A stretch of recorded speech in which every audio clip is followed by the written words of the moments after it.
할렐루야, 더 메시지 스탠딩 세 번째 시즌 함께 하시는 여러분 주님의 이름으로 환영하고 또 축복합니다.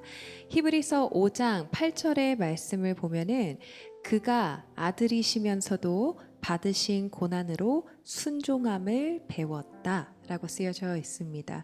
이 말씀을 가만히 묵상하면은요, 예수님께서 하나님의 아들이시기 때문에 자연스럽게 아무렇지도 않게 또 어렵지 않게 하나님 뜻 앞에 순종할 수 있었다는 아니었을 것 같습니다. 배웠다라는 것은 분명히 이전에는 그러하지 않았고 그전에는 몰랐던 것을 깨달은 것을 의미하기 때문입니다.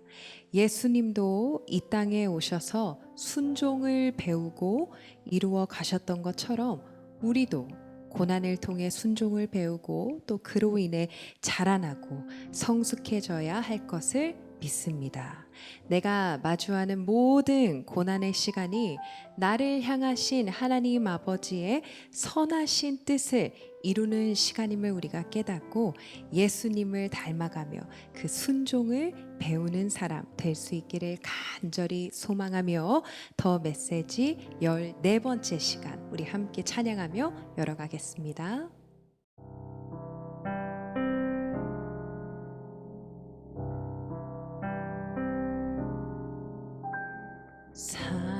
사랑하셔서 오시었네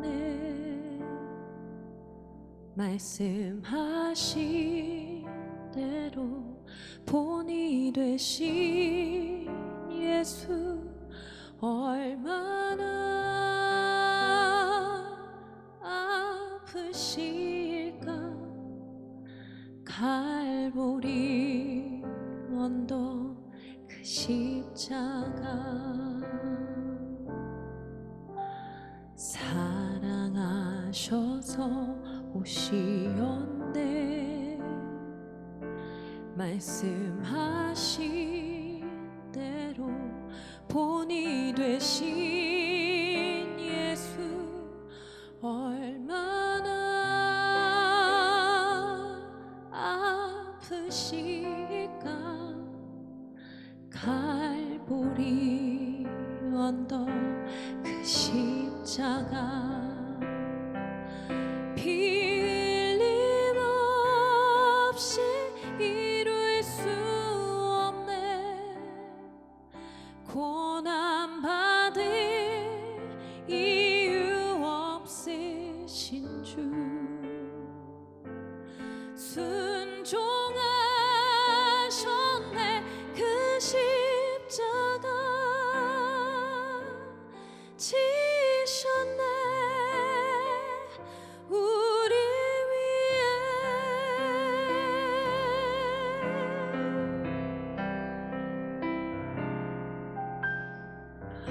아버지의 뜻 이루소서 저며오는 아픔 모두 거두시리 얼마나 아프실까 처절한 고통 그 십자가 빌림없이 이룰 수 없네 고난받을 이유 없으신 주 순종하셨네 그 십자가 지셨네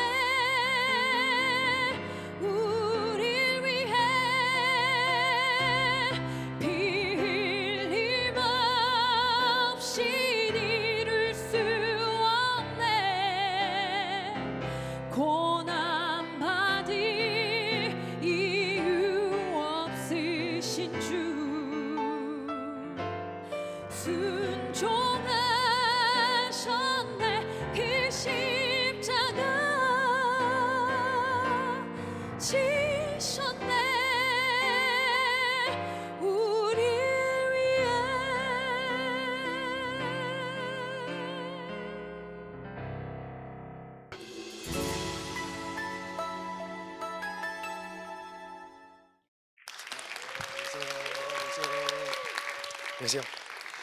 다이셋에 섬기고 있는 김성교 선교사라고 합니다. 말씀 시작하기 전에 우리 함께 본문 말씀 읽고 시작하도록 하겠습니다. 함께 읽겠습니다. 시작.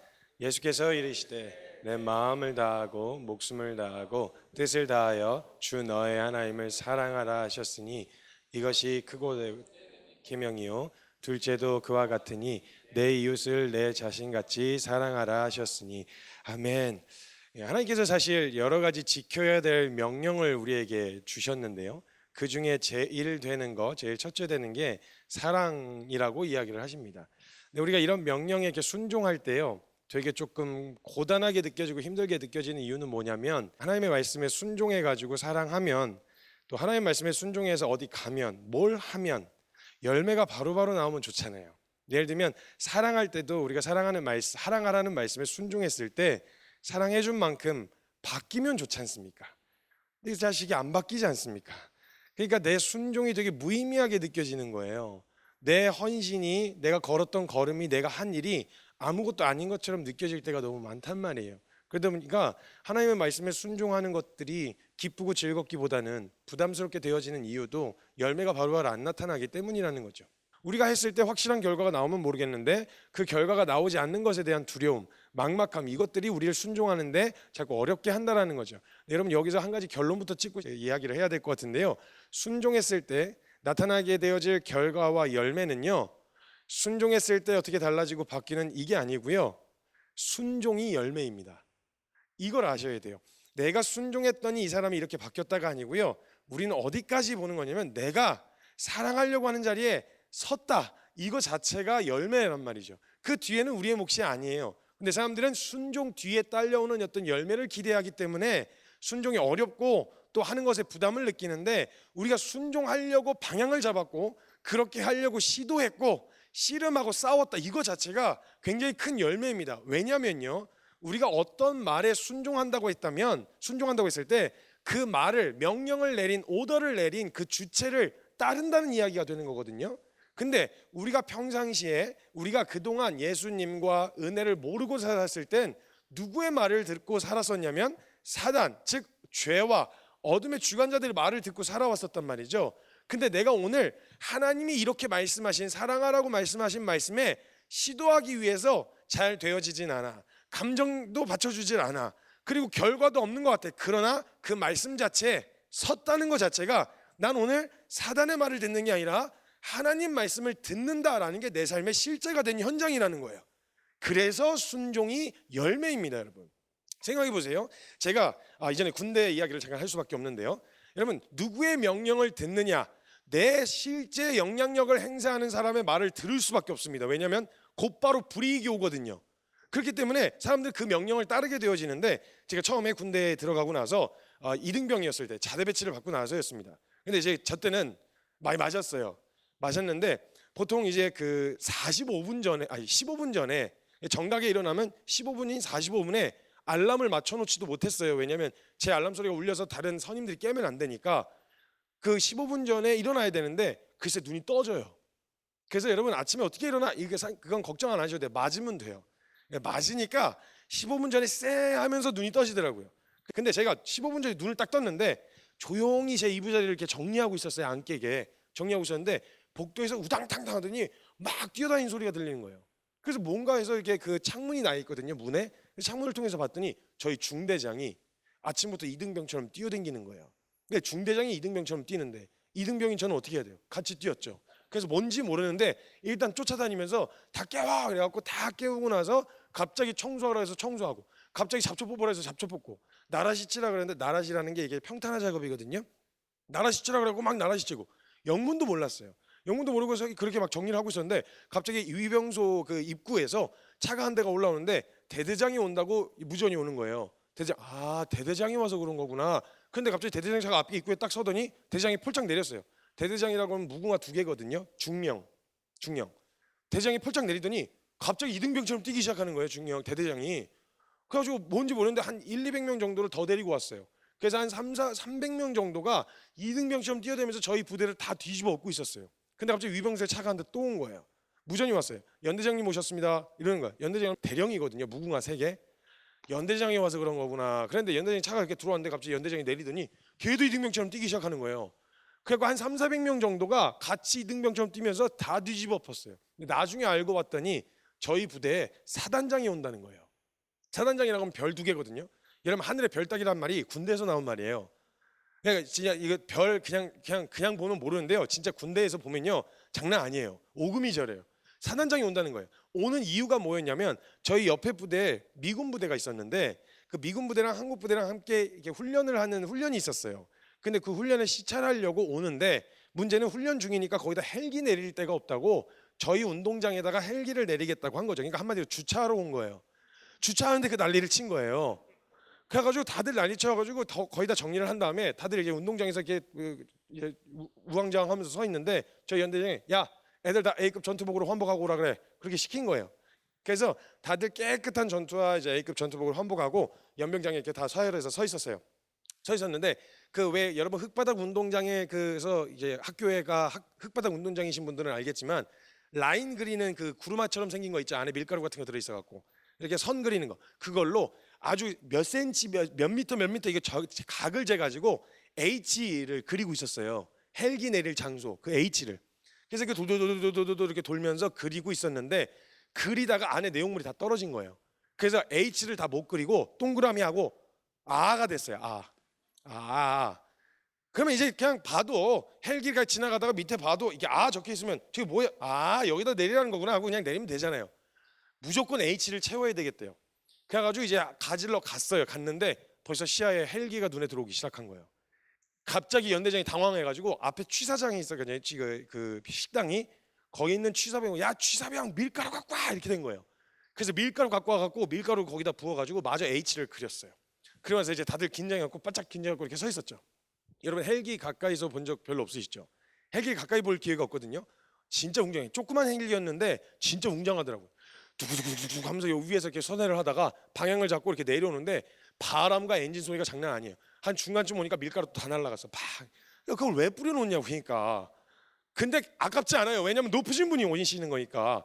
그래갖고 이제 헬기가 여기에 내렸어요. 내려가지고 그 어떤 아저씨가 조종석에서 딱 내렸는데 조종수가 소령이에요. 소령. 무궁한 게. 그리고 뒷문을 딱 열어줬는데 대단한 사람이 나오는 것도 아니고요. 되게 작았어요. 짜리몽땅인데 약간 그런 느낌이잖아요. 좀 땅땅한 아저씨다. 뭔가 땅땅하다. 약수터쯤에서 만날 법한 아저씨들 있죠. 약수터에서 막 프르르 이러면서 막 이제 막 세수할 것 같은 아저씨들. 거기 가보니 헬기에서 이렇게 폴짝 내리시더라고요. 근데 이게 바람 피해서 이렇게 쭉쭉쭉 걸어오다가 건방 주머니에서 다른 거 아니었어요. 딱 하나 그냥 건방 주머니에서 모자 하나를 탁 꺼내서 무릎에다 탁 털고 모자를 딱 썼는데 별 2개가 빙 하고 빛나는 거예요. 감히 쳐다볼 수가 없었죠. 그하고 막 다들 바짝 긴장했는데 저는 그때 당시만 해도 연대장이 제일 높은 줄 알았거든요. 이등병이 되더라고. 이등병이. 그래갖고 네가 연대장이구나. 그래서 악수하려고 그랬더니 막 대략 탁탁탁 이러면서 대답을 하는 거예요. 와 그렇게 해서 인사 쑥 하고 저희는 뭐 쳐다도 안 보고 그냥 가셨어요. 그게 다였어요. 근데 저희는 왜냐면 그게 저희 직속 상관이기 때문에 직속에 있는 상관이기 때문에 그 명령이 떨어지면 저희는 해야 돼요. 그러니까 거기에 매여서 그 사람을 두려워할 수밖에 없죠. 그 명령을 들을 수밖에 없고 거기에 절절매일 수밖에 없는 거죠. 근데 제가 계속 군대에 있을 사람이 아니지 않습니까? 군대를 전역했습니다. 그리고 제가 예비군이라는 걸 갔죠. 자, 여러분 예비군이라고 하는 존재는요.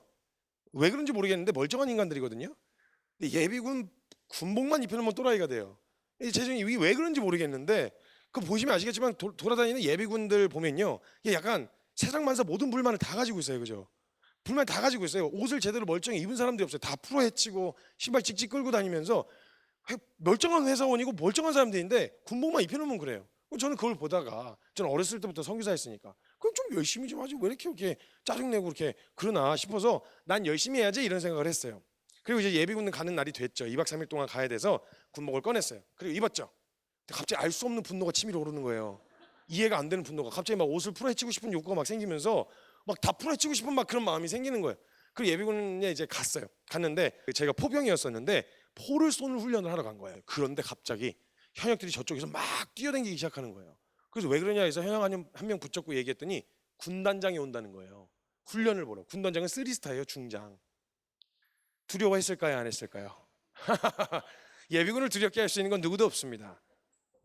왜냐하면 그 사람이 저에게 어떤 영향력도 행사할 수 없다는 걸 저희는 너무 잘 알고 있기 때문이죠. 그냥 별 3계단 옆집 아저씨일 뿐이에요. 근데 이제 현역들이 막 바짝 긴장, 자기 직속 상관이니까 다들 바짝 긴장하지만 저희는 저에게 어떤 영향력도 행사할 수가 없거든요. 그러니까 여러분 두려워하지 마시라고요. 저와 여러분에게 어떤 영향력도 행사할 수가 없는 죄와 어둠의 권세들에게 두려워할 이유가 없는 건, 겁은 줄 수 있지만 그 겁을 먹는 건 우리지, 우리가 겁을 먹으면 먹는 거고 안 먹으면 어떤 영향력도 행사할 수 없단 말이에요. 아, 내가 지금 누구에게 소속되어 있는 자인가?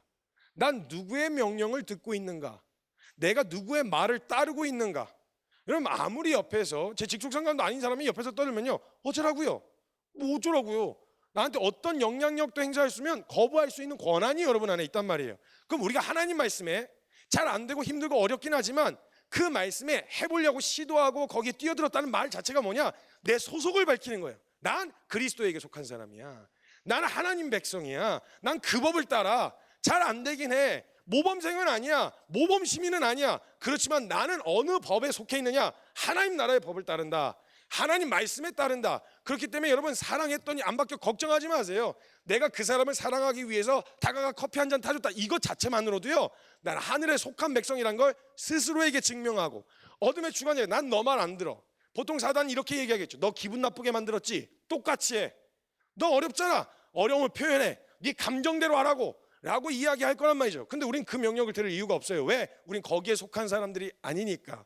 여러분, 순종은요, 저와 여러분의 소속을 밝히는 겁니다. 난 어디에 속해 있고 난 누구의 말을 듣고 있는지. 그러니까 여러분, 결과에 연연하지 마세요.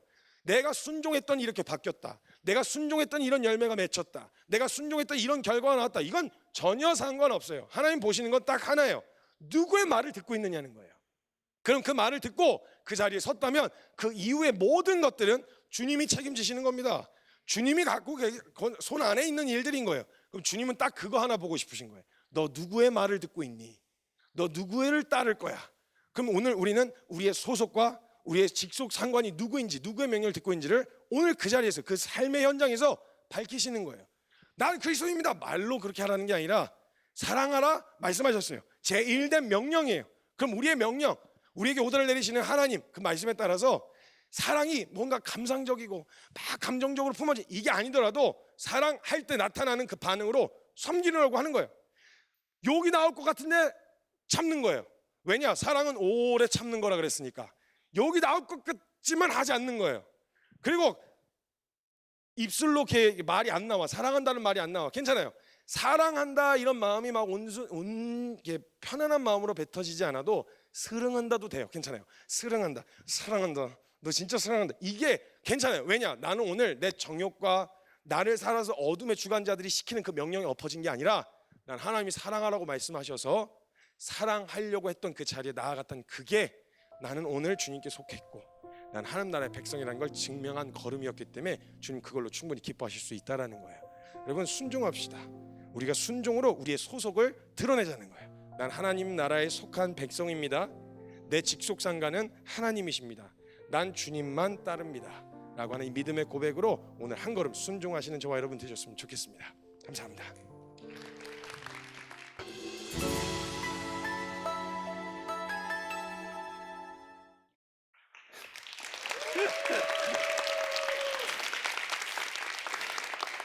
네, 반갑습니다. 만승환 목사입니다. 우리 함께 빌립보서 2장 12절 13절 말씀을 읽고 말씀을 나누도록 하겠습니다. 함께 읽으시죠. 그러므로 나의 사랑하는 자들아, 더욱 지금 나 없을 때에도 항상 복종하여 두렵고 떨림으로 너의 구원을 이루라. 너희 안에서 행하시는 이는 하나님이시니 자기의 기쁘신 뜻을 위하여 너희에게 소원을 두고 행하게 하시나니. 이 순종하는 1%의 구별된 사람들이 되려면요 99%의 하지 않는 일을 해야 되는 것 같습니다. 그것이 순종이죠. 이걸 세상은 위험 감수라고 이야기합니다. 제가 제일 잘하는 거기도 한데요. 여러분, 성경은 그 일을 순종이라고 이야기합니다. 해보니까 여러분, 순종을 한 번 하니까 방향이 바뀌더군요. 두 번째 하니까 도약을 하게 되더라고요.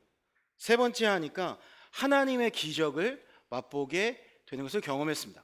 그러니 그 위험 감수라고 이야기하는, 남들이 가지 않는 길을 걸어가는 게 기대되고 기뻐하는 저의 모습을 발견하는 것들을 보게 되었습니다. 여러분, 세상에서는 이렇게 방향을 바꾸는 것에 대해서 피보팅이라는 이야기를 합니다.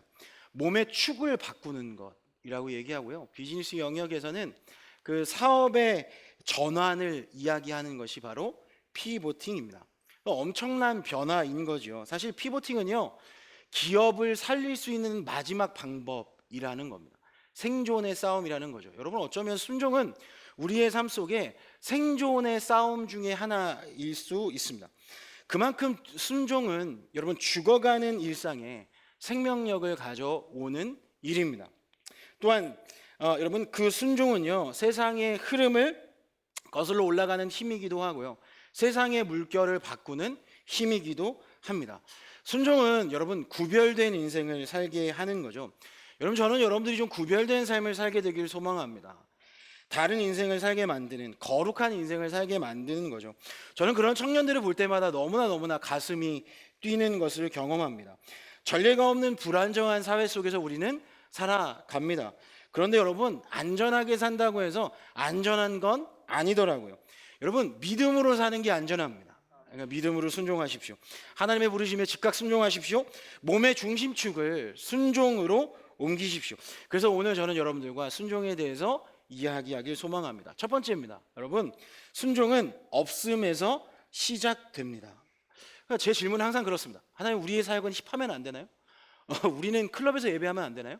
우리는 저녁에 예배하면 안 돼요? 우리는 평일에 예배하면 안 되나요? 뭐 이런 질문들 말이죠. 여러분, 없음의 상황은 우리를 좌절의 자리로 가기 쉽습니다. 그런데 성경에서는 항상 그 없음의 자리에서 일하시는 하나님을 경험하게 되니까 더 짜증나는 거죠. 그러니까 없음이 우리에게 꼭 필요한 건 알겠는데, 여러분, 그것이 나에게는 없었으면 좋겠다. 여러분, 왜 저 혼자 이야기하는 것처럼 느껴지죠? 여러분들 공감하시지 않습니까? 여러분, 하나님의 큰 역사의 시작은 항상 우리의 그 낮아짐, 나의 할 수 없음의 자리에서 시작되는 것을 보게 됩니다. 사사기 13장에 보면 삼손의 아버지 마노아의 가정의 이야기를 우리가 보게 됩니다. 사사기 13장 2절 말씀은 소라 땅에 단 지파의 가족 중에 마노아라 이름하는 자가 있더라. 그의 아내가 임신하지 못함으로 출산하지 못하더니.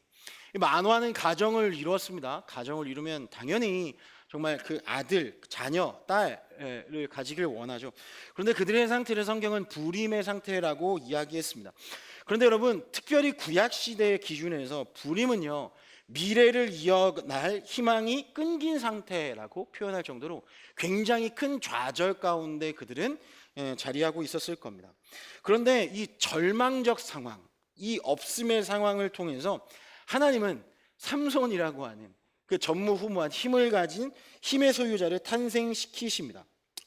여러분, 마노아의 가정을 한번 생각해 보십시오. 얼마나 상처였겠습니까? 그들의 일상이 지옥 같았을 것입니다. 사람들의 시선, 부모님, 시부모님들의 그 이야기들, 여러분 한번 상상해 보세요. 그들이 하나님을 찾아 얼마나 부르짖었겠습니까? 여러분, 그 부르짖음이 결국에는 예배 순종으로 이어지게 되고, 여러분, 사람의 시선에서는 끝이었지만 하나님의 시선에서는 시작이었음을 경험하게 됩니다. 저는 이들 상황을 보면서 마태복음 5장 3절의 말씀이 떠올랐습니다. 심령이 가난한 자, 이 부모의 마음이지 않았을까? 여러분, 마노아는 정말 심령이 가난한 자의 마음으로 기도했을 것입니다. 여러분, 심령이 가난한 자는 주님, 내가 아무것도 없습니다. 내가 할 수 있는 일이 없습니다. 내가 취할 수 있는 방법들은 다 취해봤는데 이제 방법이 없습니다. 그러니 하나님 일하여 주옵소서. 뭐 이런 마음인 거죠. 그런데 여러분, 심령이 가난한 자에게 하나님께서 어떤 복을 주십니까? 천국이 저희 것이며 지옥에서 천국을 경험하게 되는 거죠. 여러분, 그러니까 기도할 수 없는 순간이 있습니다.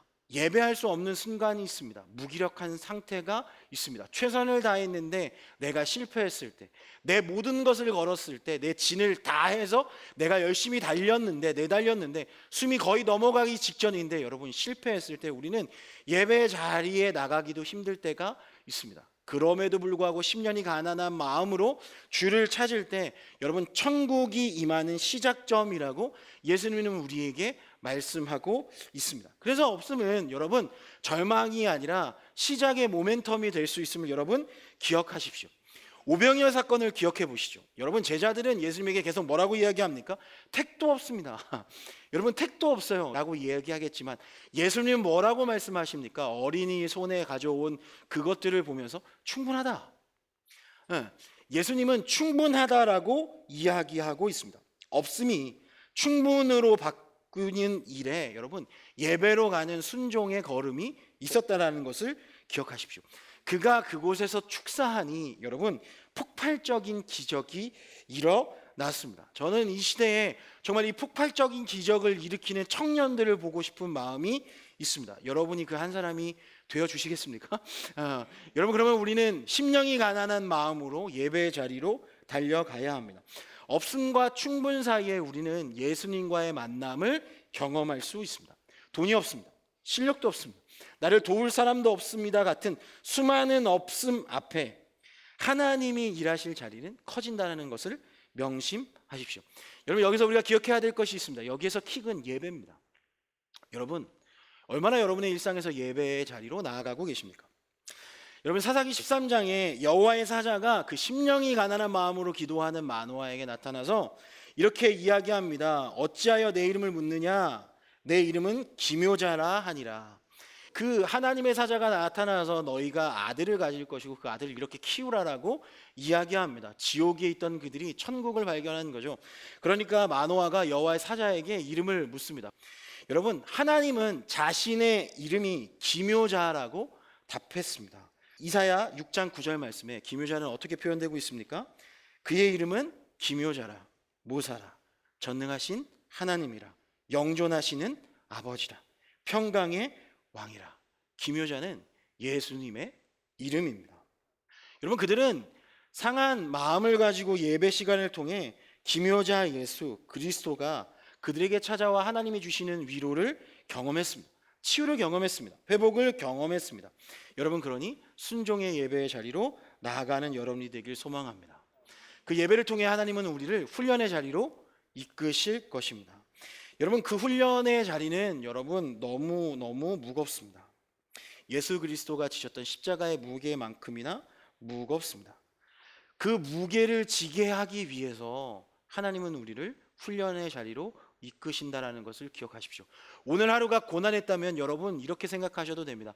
아, 나를 통해 이루실 영광의 크기가 크구나. 이렇게 생각하셔도 됩니다.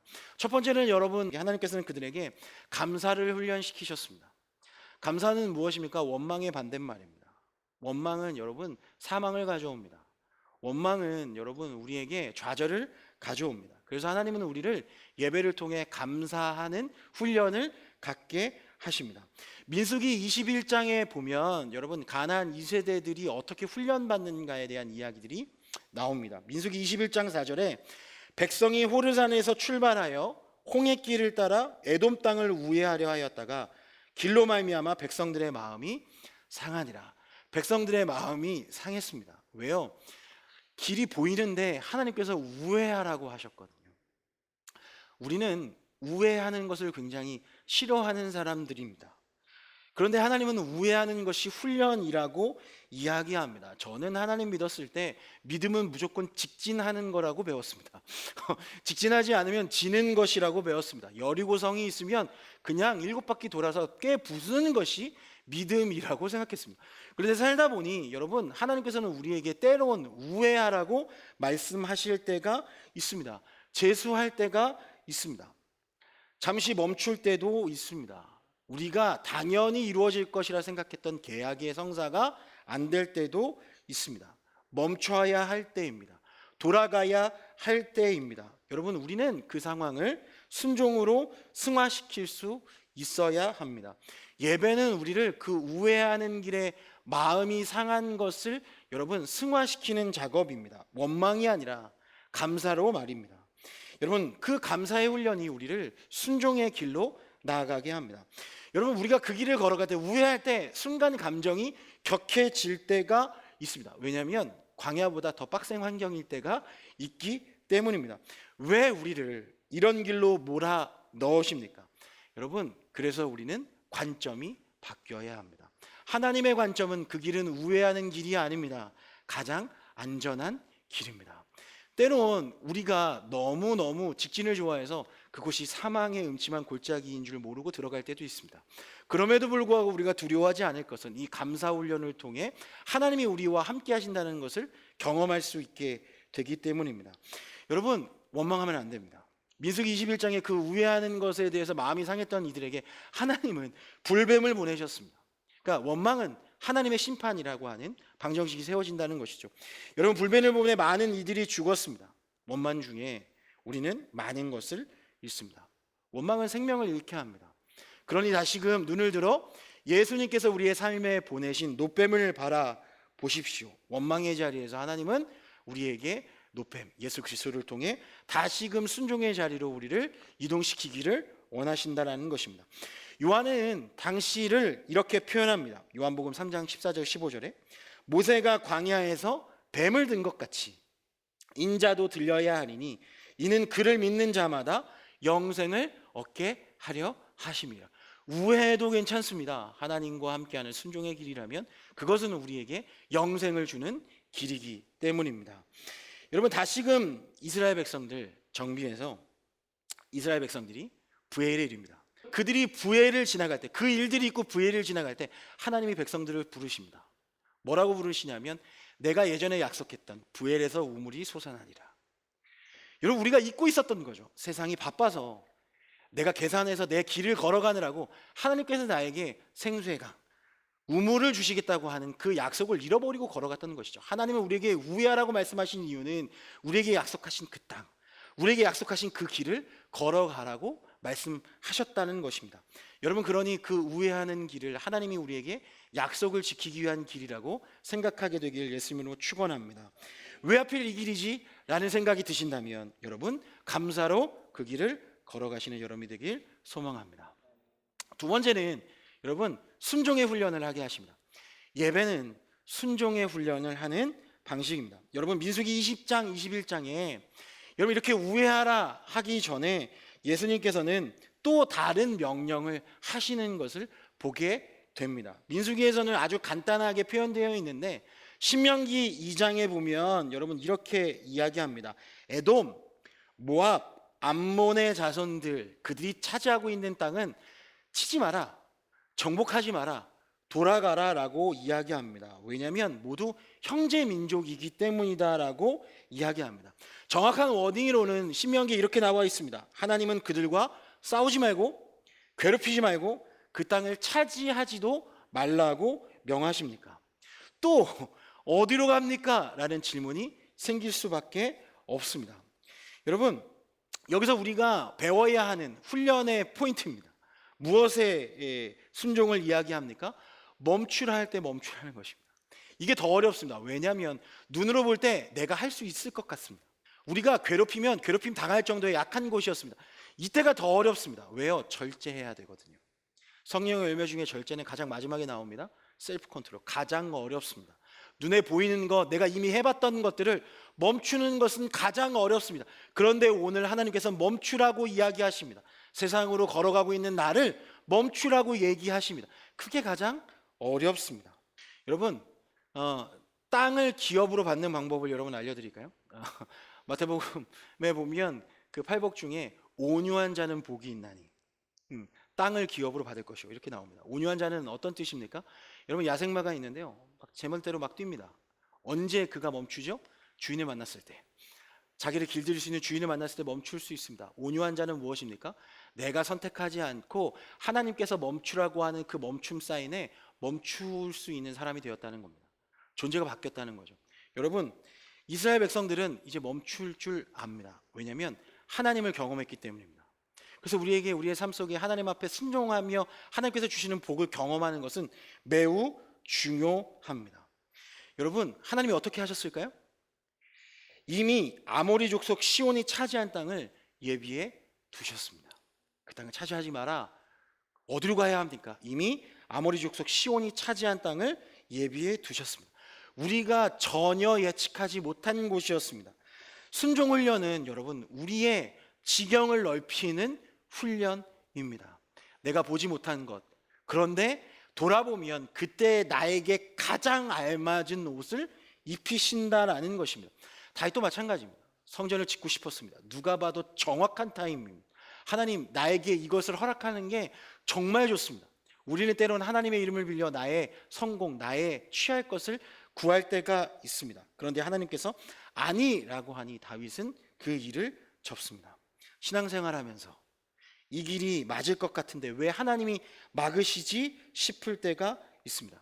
그럴 때 기억하십시오. 하나님은 더 좋은 계획을 가지고 계십니다. 하나님 나의 계획보다 크신 분이십니다. 하나님 나의 염려보다 크신 계획을 가지고 계십니다. 그래서 여러분 순종 훈련은요, 내 고집을 꺾고 주님의 뜻에 맞추는 훈련임을 기억하십시오. 그리고 세 번째는 극복 훈련입니다. 여러분 그 이전에 훨씬 이전에 민수기 13장에 보면 정탐꾼을 보냅니다. 그들이 가야 할 곳에 정탐꾼을 보내자마자 여러분 우리가 너무 잘 알고 있듯이 그곳에는 안악 자손이 있었습니다. 너무 큽니다. 뭐라고 표현합니까? 우리는 그들에 비하면 메뚜기와 같다라고 이야기합니다.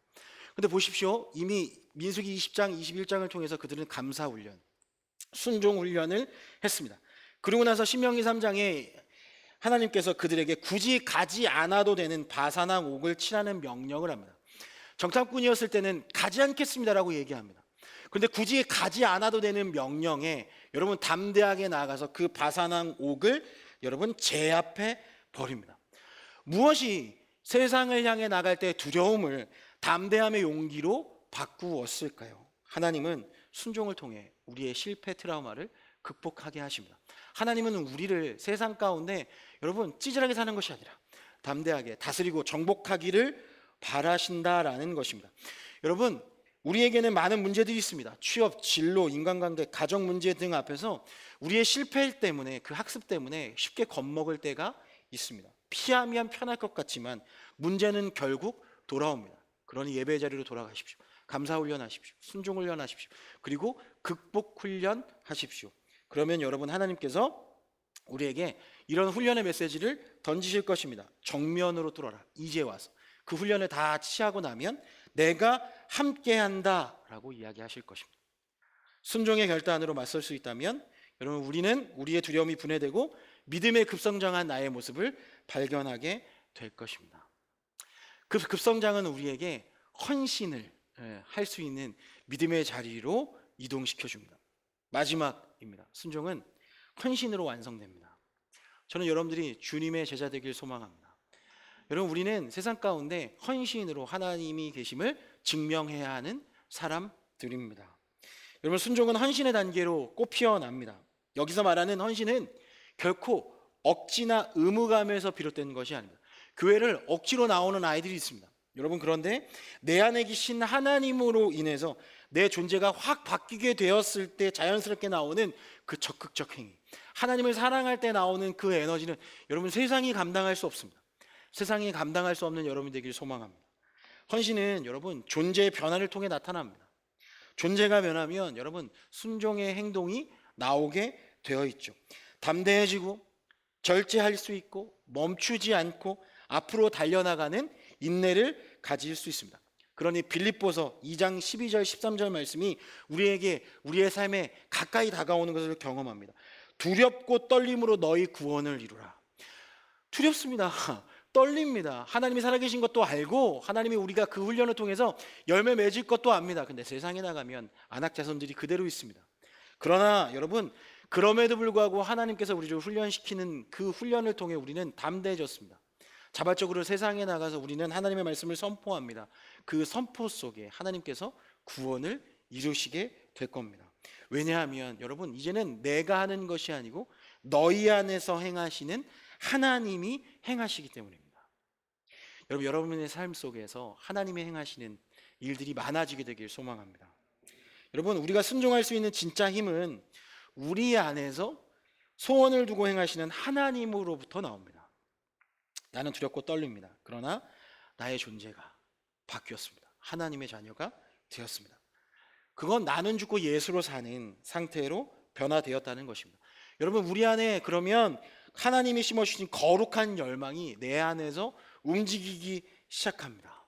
여러분, 저는 이 이야기를 듣고 굉장히 한 영혼에 집중하고 가슴이 뛰는 것들을 경험했습니다. 여러분에게도 이 불씨가 옮겨지게 되길 소망합니다. 이 이야기만 하고 오늘 말씀을 마무리하려고 합니다. 에드워드 킴볼이라고 하는 사람이 있습니다. 주일학교 교사였습니다. 그가 이야기하기를 자기는 한 영혼을 구원했다. 자기의 교사 생활 동안에 한 영혼밖에 구원하지 못했다 라는 이야기를 합니다. 최선을 다했습니다. 자신의 삶 속에 그 교사의 사명을 우선순위하고 열심히 했습니다. 그런데 한 영혼밖에 구원하지 못했다. 여러분, 우리가 봤을 때는 실패했다고 생각할 수 있습니다. 그런데 하나님의 관점으로 한번 보시자고요. 그 한 사람이 D.L. 무디였습니다. D.L. 무디가 F.B. 마이어가 챗먼이 빌리 선데이가 빌리 그레이함을 회심시키는 역사의 계보로 이어졌습니다. 우리는 연결시킬 수 없습니다. 그런데 하나님이 우리의 그 순종을 연결시켜서 이런 역사의 계보를 이루어졌습니다. 한 번에 초라해 보이는 순종이 엄청난 대형 부흥의 불씨가 된 것입니다. 여러분이 일하는 그 작은 헌신, 순종이 한 사람에게 주는 사랑과 복음이 하나님 손 안에서 엄청난 결과를 만들어낼 수 있다라는 것이죠. 말씀 마무리하기를 소망합니다. 여러분, 순종은 없음에서 폭발합니다. 오늘 나의 삶을 되돌아봤을 때 여러분 없음의 자리에 있다면 기대하십시오. 하나님의 일하심의 시작점이 될 것입니다. 여러분, 순종은 훈련을 동반합니다. 감사, 순종, 그리고 트라우마를 돌파하는 과정 속에서 우리는 점점 더 강해질 것입니다. 그래서 순종이 헌신으로 완성될 것입니다. 내가 바뀌고 나의 삶의 주인이 바뀌었을 때 거기서 터져나오는 헌신이야말로 세상을 감동시키고 변혁시키는 힘이 될 줄 믿습니다. 그런 삶을 사는 여러분이 되길 예수님의 이름으로 축원합니다. 감사합니다.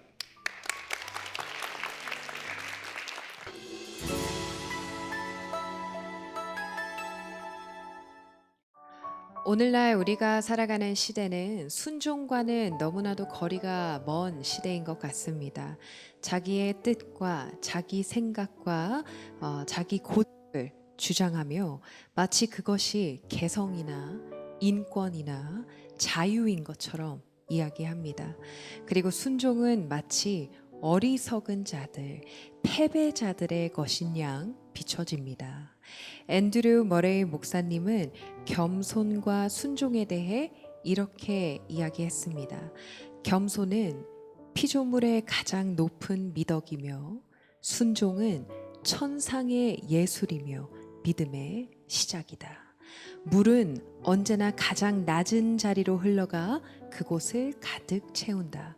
마찬가지로 우리가 자신을 낮추고 비우는 순종의 삶을 살 때 하나님께서 영광과 능력으로 우리를 채우시고 한껏 축복하신다. 아멘. 우리는 잊지 말아야 합니다. 하나님께서 사랑하시고 하나님께서 즐겨 사용하시는 사람은 언제나 순종의 사람입니다. 우리는 누가 뭐래도 하나님 앞에 순종함으로 나아가기 원합니다. 아멘이십니까? 우리에게 그 순종의 믿음 주시는 하나님을 찬양하며 오늘 더 메시지 14번째 시간 여기서 마무리하도록 하겠습니다.